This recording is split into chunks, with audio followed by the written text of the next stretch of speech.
Pessoal, quando nós percebemos algum noticiário que nos leva a entristecer por situações que aconteçam ao nosso redor, isso de certa forma vai dizer de uma condição que nos alcança, como a recente notícia de uma aluna que houvera morrido num colégio particular de Uberaba após ter sido atacada com um golpe de tesoura por um colega da classe. E, inclusive, ela, depois de ser alvo desse golpe de tesoura, ela ainda recebeu os primeiros socorros, mas não resistiu. Tinha aí os seus 14 anos e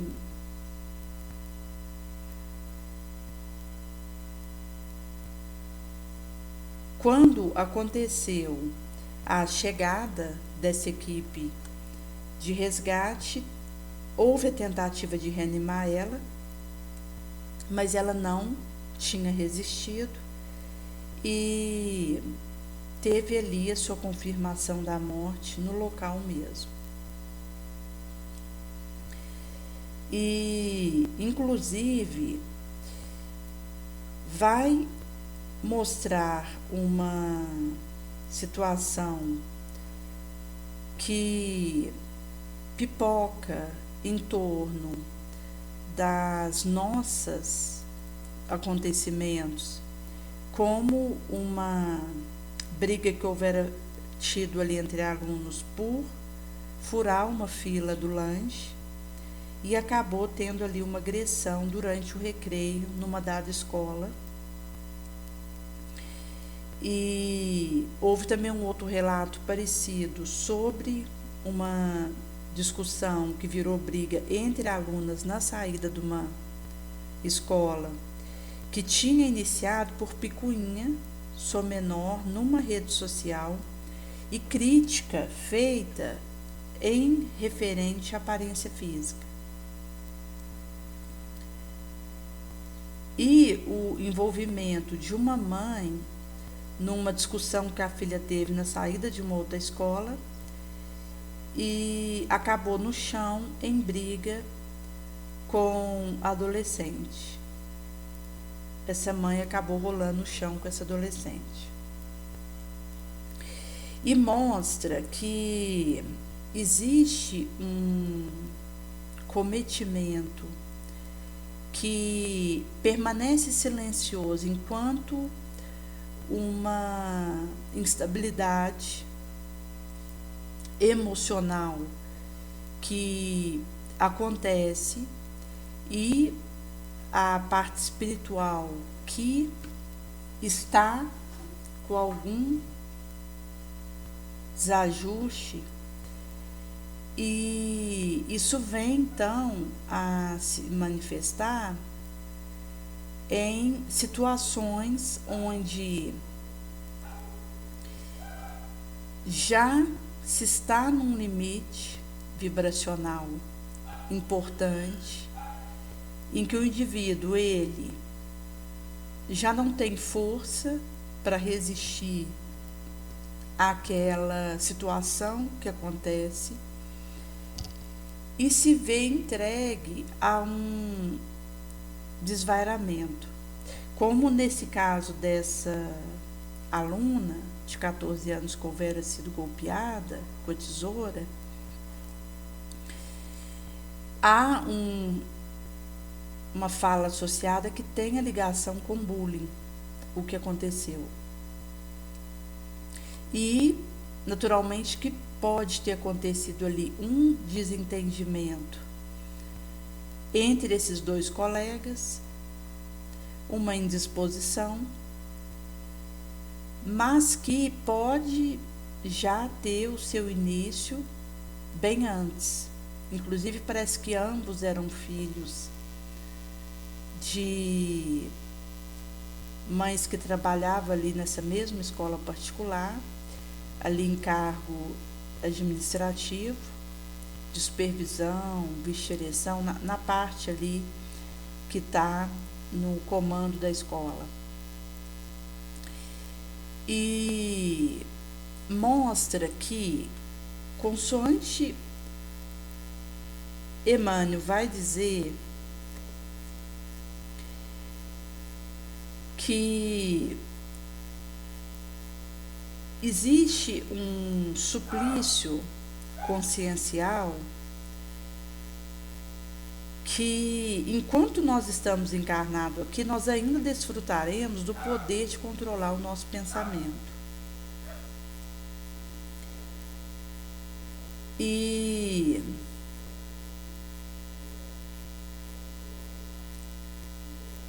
isso tem a ver com a urgência de edificar no espírito a fonte de uma fé viva, robusta, para que sobre ela Jesus possa construir tijolinho, tijolinho, de doutrina de esperança, paz, porque contra isso não poderá prevalecer jamais o desastroso engano terráqueo. E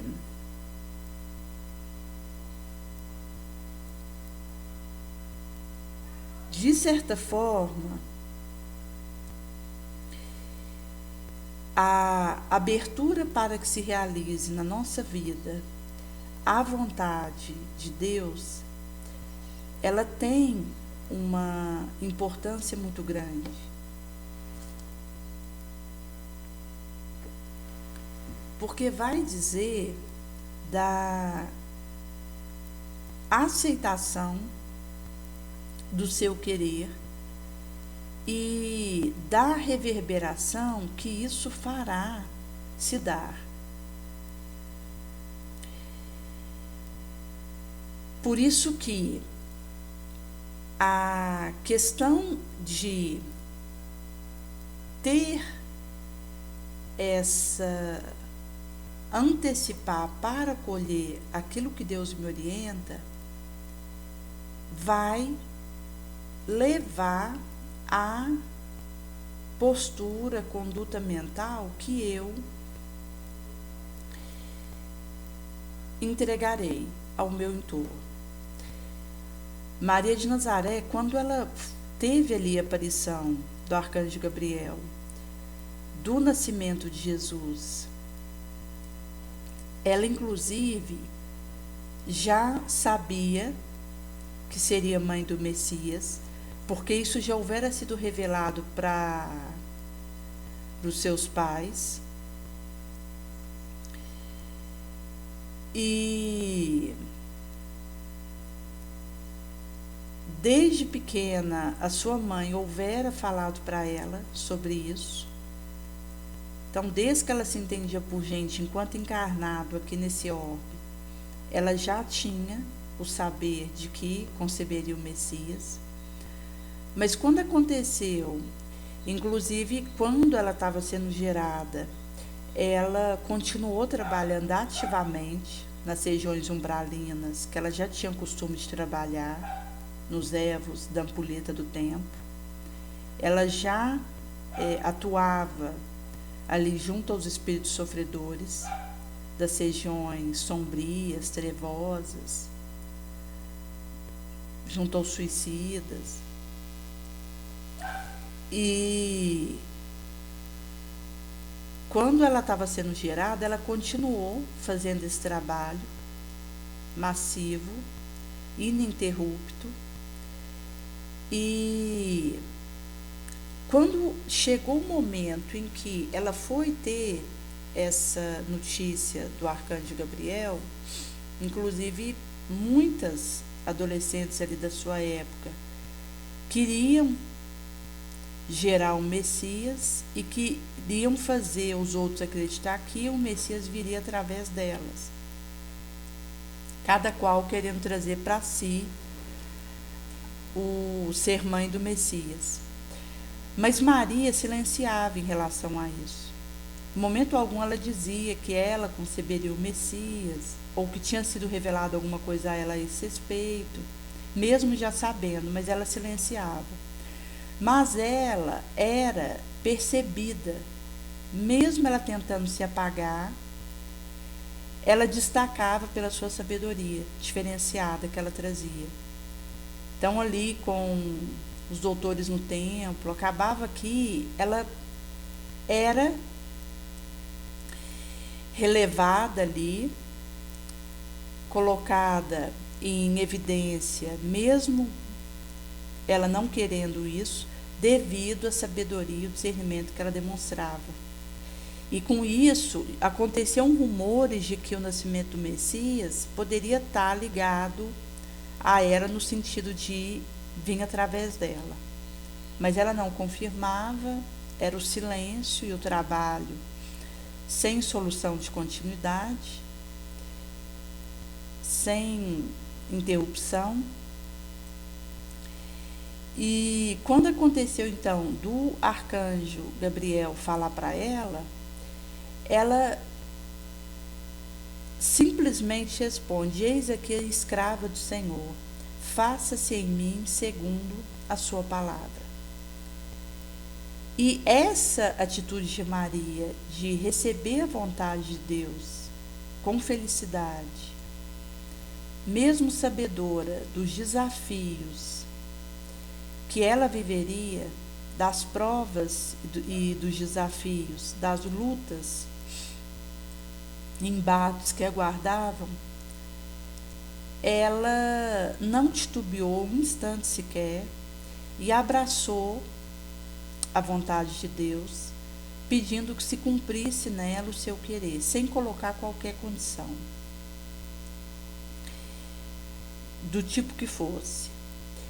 E é curioso porque quando aconteceu a prisão de Jesus, depois da sua vida pública de 3 anos, em que ele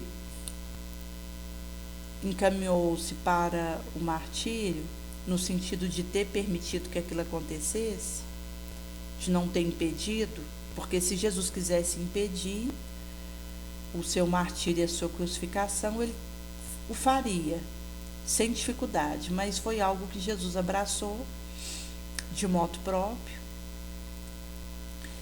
visando o benefício que ele nos traria através disso, para nos ajudar. E quando aconteceu que Jesus foi preso, Maria estava com Maria de Magdala na sua casa. E no momento que João, ele chega ali na casa de Maria, foi para avisá-las de que Jesus houvera sido levado e que ele tinha sido mantido ali sob o guante dos guardas, no local ali para onde ele houvera sido levado por esses guardas mesmo. E logo depois, quando Jesus ele é preso, João volta para contar para Maria e Maria de Magdala que Jesus tinha sido encarcerado.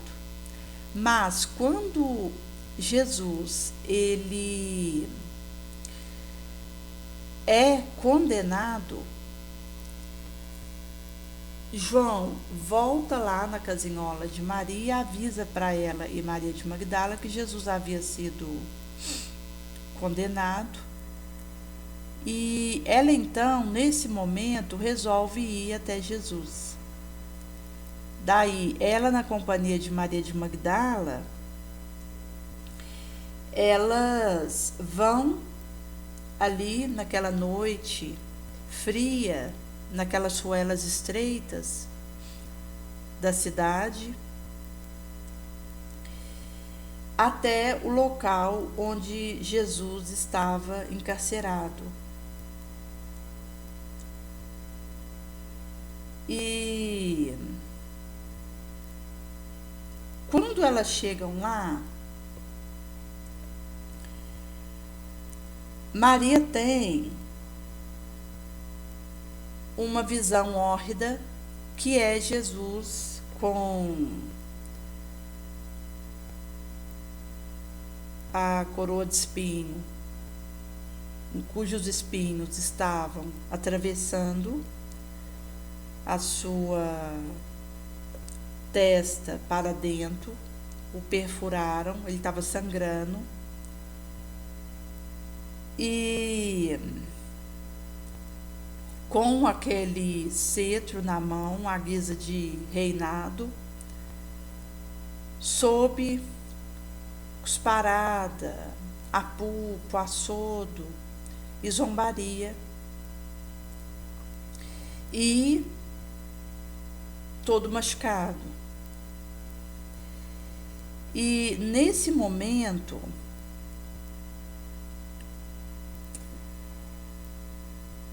Maria, ela tem um impulso de ir abraçar Jesus para consolá-lo, e ele dá uma olhada para Maria, que foi o olhar mais significativo da sua trajetória aqui, onde Jesus avisa para ela, naquele olhar, que ela precisava recuar, porque ele tinha que viver aquilo que estava acontecendo, e inclusive para alertá-la e deixá-la prevenida de que ainda ia piorar, porque ele ainda ia fazer a levação da cruz até Monte Calvário, no suplício público em que ele foi levando essa cruz, e todo o martírio envolvido nessa situação, quando inclusive num dado momento Jesus ele só sobra para cair pelo peso ali daquele madeiro, porque ele já estava todo machucado, sangrando, dilacerado. E nesse caminho mesmo para o Calvário, Maria tenta ajudar Jesus a carregar a cruz, mas os guardas não deixam. Tanto Maria quanto Maria Madalena, João, Joana de Cus, aqueles que estavam ali, dentre os outros que permaneceram do lado de Jesus e que estavam ali desejosos de ajudá-lo de alguma forma, tentaram, mas não foram permitidos pelos guardas.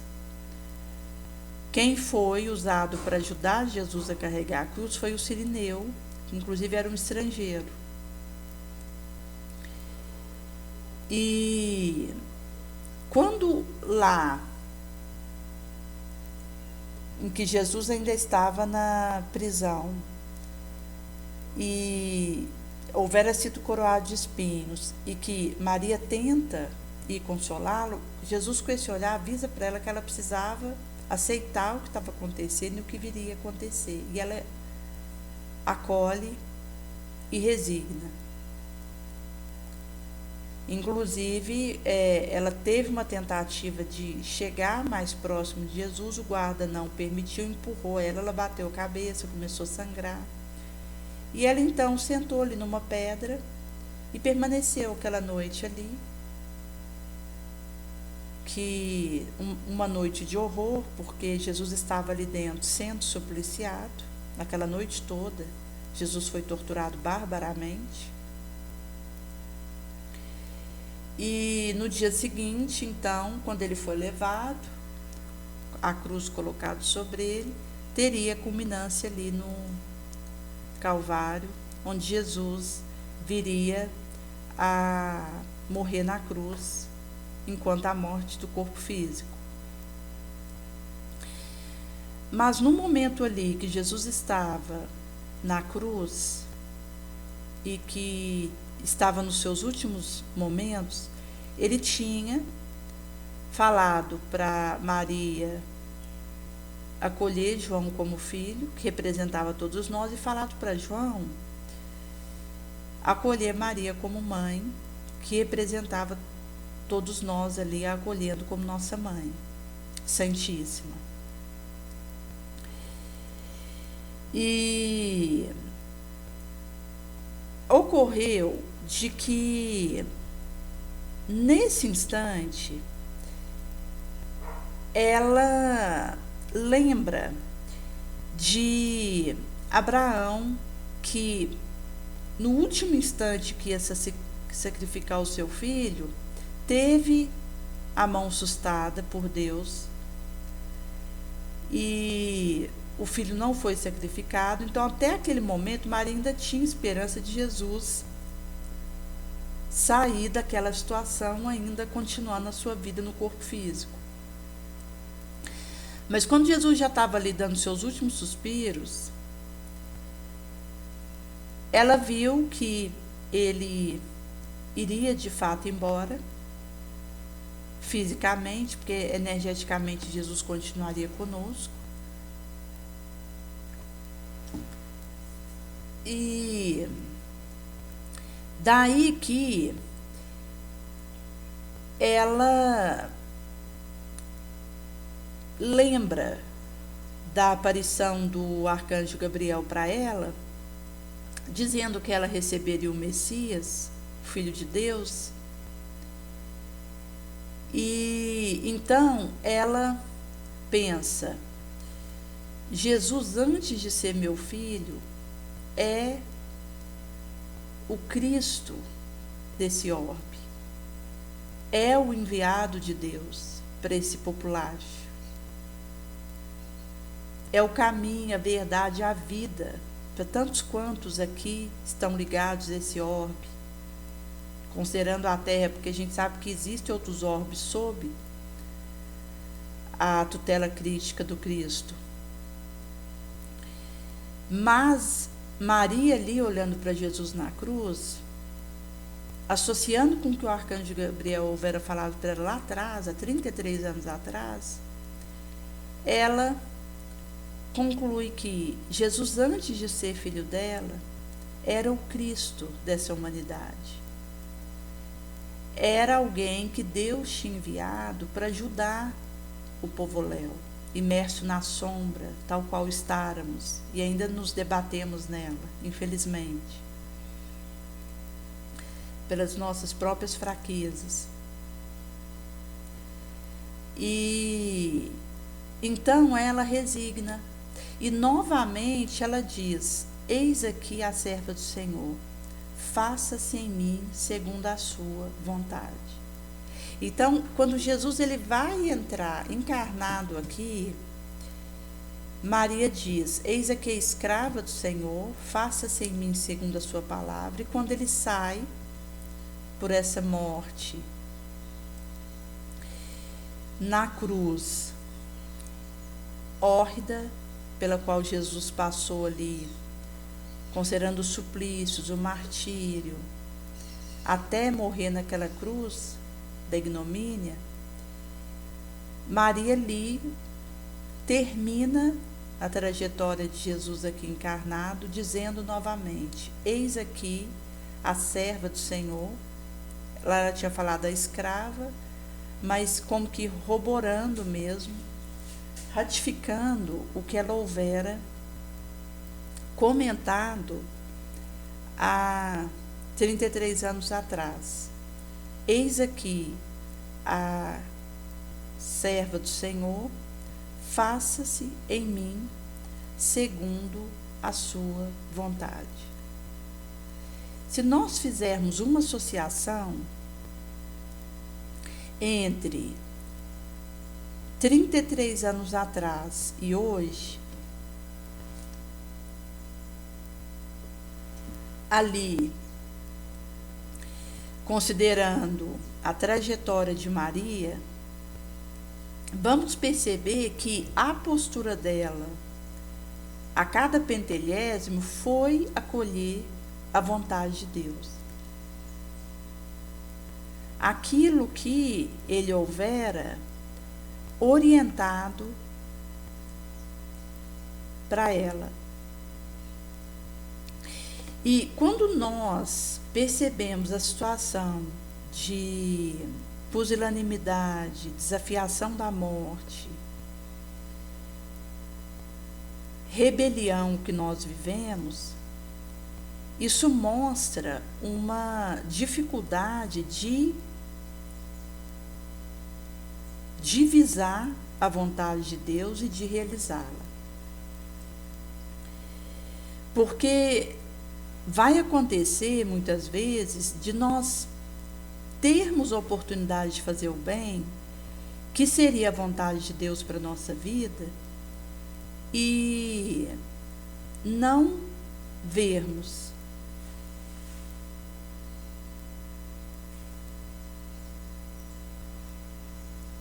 Por isso que, quando nós percebemos uma ensancha para realizar o nobre, o auxílio, nós precisamos aproveitar.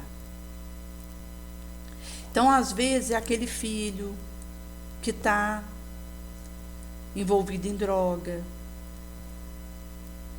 que precisa da minha ajuda, da minha paciência, da minha oração. Às vezes, é aquele colega de trabalho que passa por cima de quem está em volta para ter uma evidência e que precisa da minha mão estendida, da minha empatia, da minha compaixão. Às vezes é alguém que me chama pedindo uma ajuda para comprar um leite, para comprar uma fralda, que esteja passando uma necessidade específica e que precisa que eu envie um pão, um arroz, um gás. Daí que tem situações que nós conseguimos perceber que é oportunidade de fazer o bem, a gente tem que abraçar. Porque terão aquelas outras situações que nós não vamos perceber. E que são oportunidades que Jesus está nos mandando de fazer a vontade de Deus. Que inclusive tem a ver com o aproveitamento da ensancha terráquea. Porque nós estamos aqui nesse orbe, no acréscimo, na moratória e a título precário. Daí, estar encarnado num orbe como esse foi um empréstimo que nós recebemos para que, usando os recursos que nós trazemos para o bem coletivo gratuitamente, nós pudéssemos então sair daqui com um aproveitamento otimizado da nossa estadia aqui.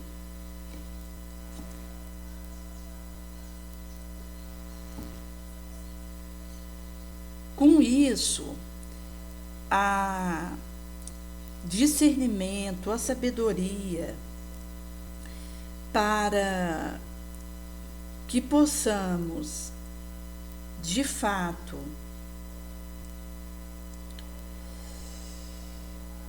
no momento tormentoso, não termos o nosso entendimento confundido.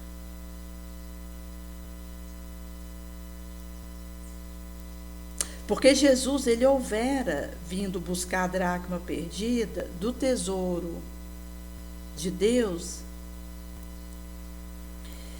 e o pegureiro, ele vai precisar testemunhar a sua tarefa ao dono do redil.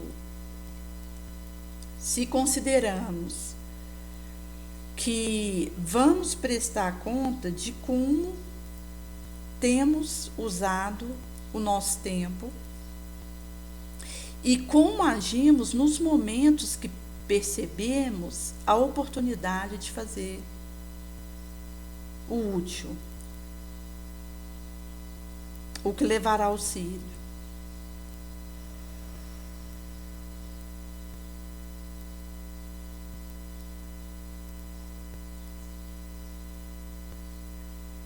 Em sendo assim,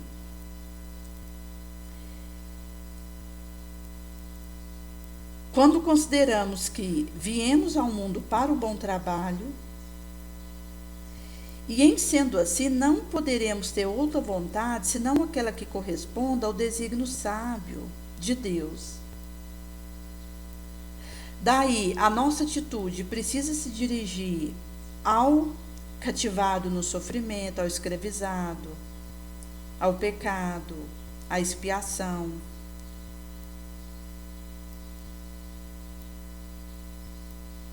Onde, nessa luta perene que existe entre o nosso esforço com a nossa sombra, onde nós precisamos a todo momento ratificar e fazer de novo a vitória sobre nossa própria sombra, precisamos, em meio a isso, dar um testemunho legítimo do nosso esforço.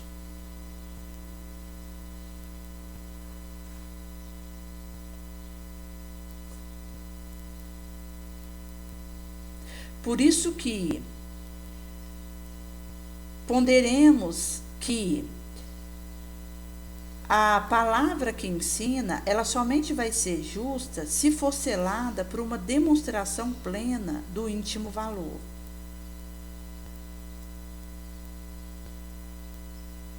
Assim, se nós pegarmos um náufrago, ele não teria como sentir o conforto de alguém que se limitasse a lhe dirigir alguma palavra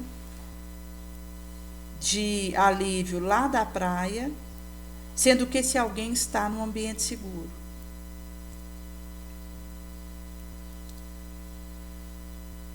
Para que esse amigo pudesse salvar esse náufrago, precisaria ele ensinar o caminho melhor de se livrar da destruidora voragem, nunca apenas com uma exortação, mas igualmente se atirando às ondas, partilhando o mesmo sofrimento e o mesmo perigo.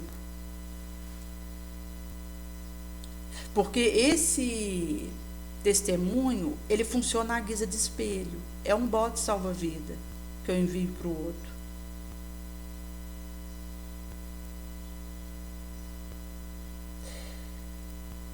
Inclusive porque, se nós considerarmos o fardo que possa sobrecarregar o ombro de alguém,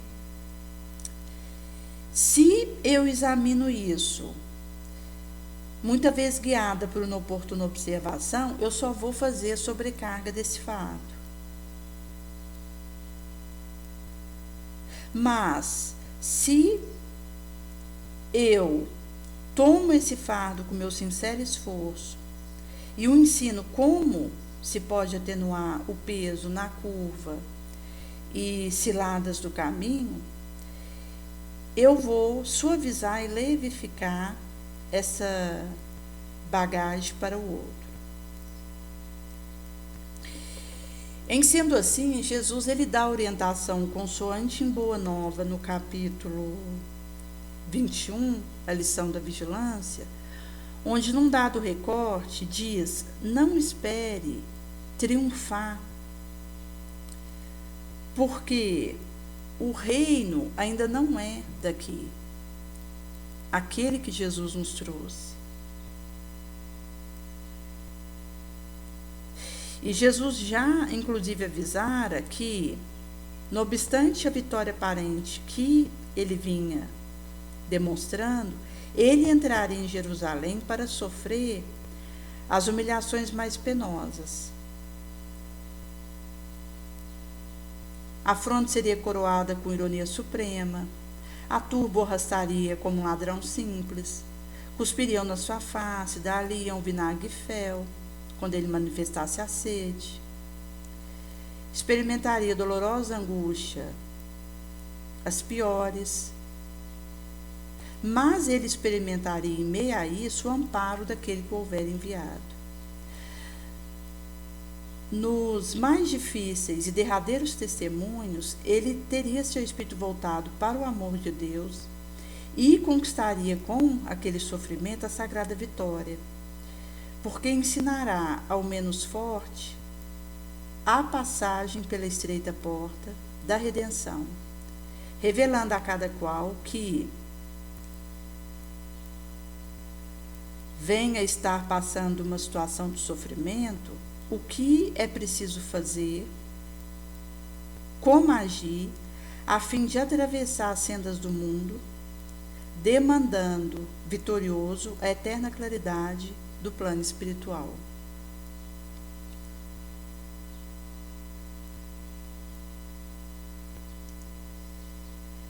E isso tem a ver com sentar-nos com os amigos do Evangelho.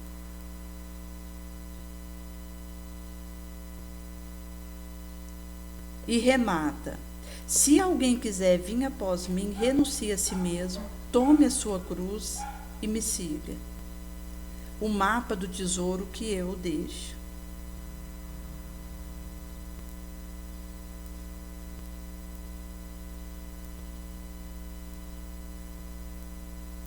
E aí Jesus, então, ele vai nos esclarecer um pouco a necessidade da vigilância, que tem a ver com a questão de vigiar e orar, enquanto uma conduta mental no sumo bem. Precisamos aproveitar todas as instâncias de iluminação interior em nossa marcha para o Pai.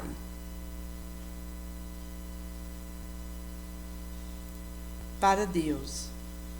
Por isso precisamos vigiar o nosso espírito ao longo da jornada, porque bastará um único pensamento de amor para que nos elevemos ao céu.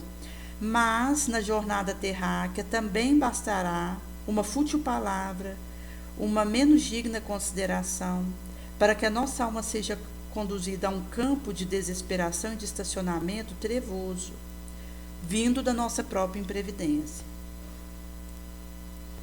Por isso que nós, que desejamos seguir após o Mestre, como discípulos do seu Evangelho, temos sempre um trabalho imenso a realizar. Porque pelo reino de Deus, pelo amor a esse reino, nós precisamos tanto resistir às tentações dos entes mais queridos na terra, os quais, embora os amemos, não podem entender as conquistas santificadas celestes.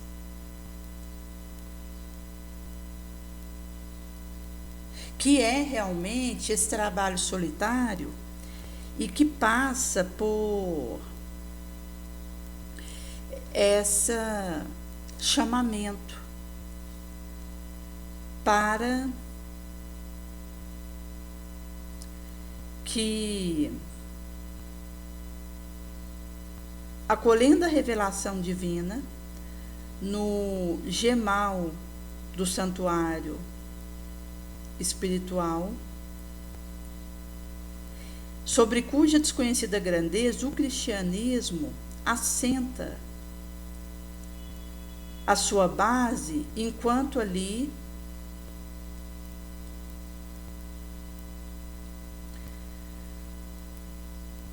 para que, com o nosso testemunho após Jesus, possamos, como Jesus foi e é um espelho para nós, ser para outrem, enquanto mesmo uma continuidade dessa luz que promana do próprio Cristo.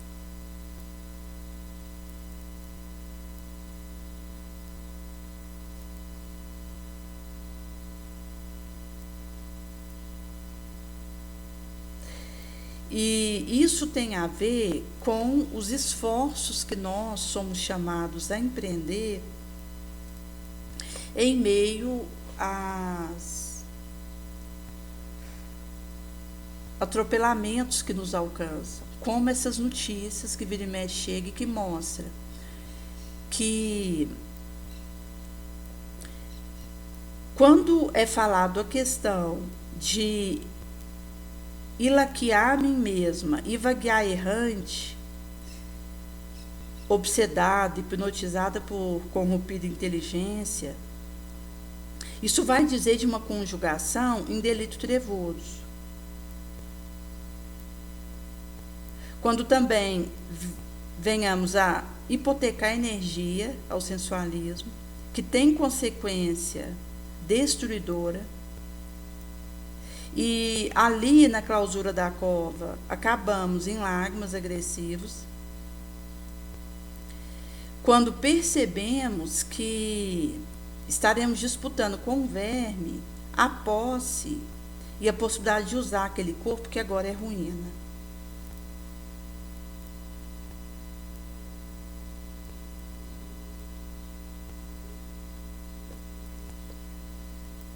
Por isso que Jesus ele vai dizer de uma vivência que nos alcançaria enquanto a tentação e que precisaríamos responder com essa vigilância, que ela precisa ser intensificada, porque não basta vigiar. É preciso que eu aprimore a minha vigilância, que eu vá vigiando cada vez mais, cada vez melhor, na defesa da minha alma e na fermentação de uma atitude mental elevada, que eu vou então dominando melhor, para elevar minha atitude mental, apitar ela com a moral do Cristo.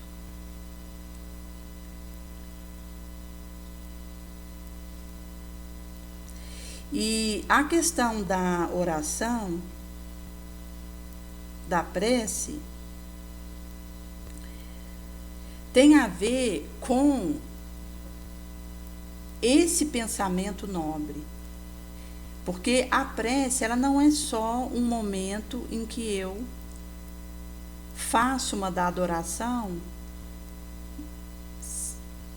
em que eu converso com Deus e faço um agradecimento, coloco uma situação, faço uma pergunta. Mas a prece, ela é uma constância vibracional na conduta mental cristã, em que nós somos chamados a aprimorar.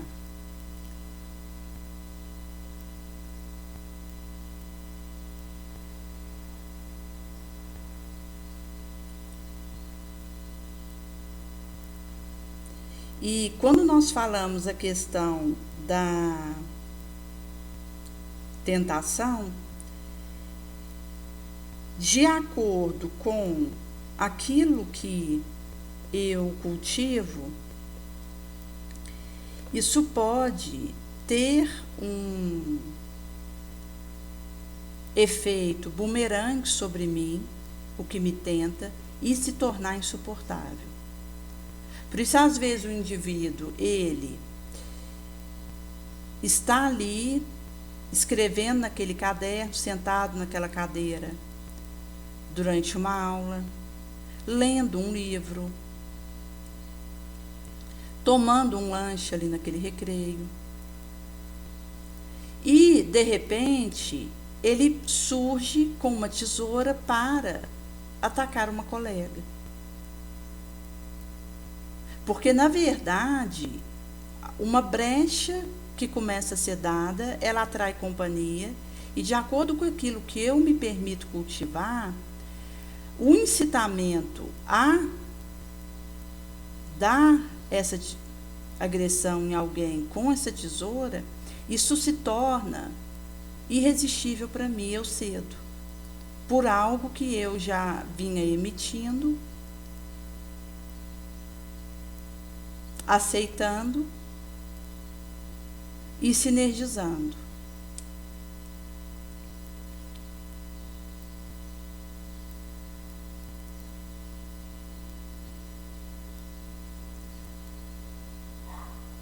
Em sendo assim,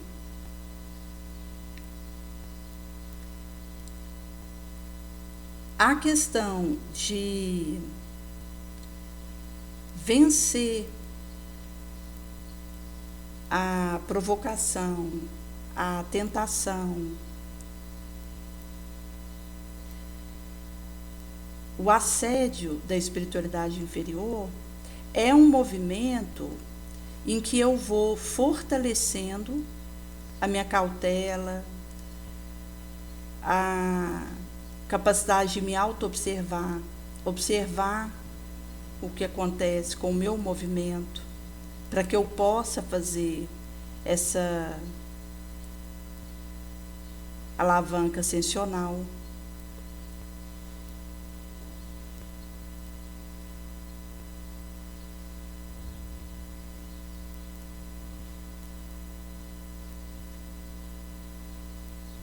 E vai dizer de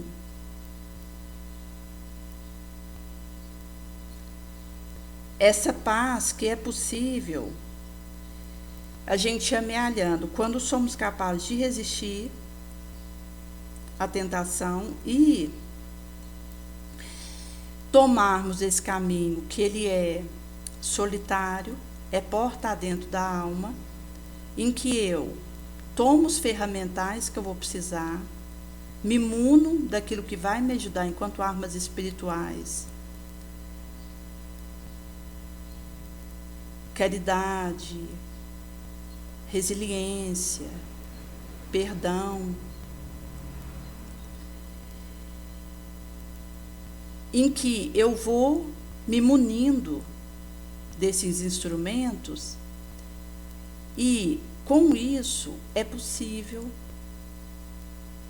fazer uma vitória consistente sobre a minha sombra e ter um domínio profundo da minha atitude mental, em que eu vou tornar apto a minha conduta no bem e vou tornar ela eficaz, porque vou aprendendo a dominar e governar a minha atitude mental. E aí, mesmo que venha sobre mim uma sugestão menos digna, uma vibração inferior, eu consigo me manter no padrão a que me propus. E aí é possível, então, a gente ir vencendo a sombra. E não só vencer a sombra dentro de mim, mas conseguir estender a mão para ajudar alguém que está para despenheirar, cair desastradamente, porque daí eu consigo, em me mantendo nessa guarda mental, moral, espiritual, sem instrumento para que outro também não caia.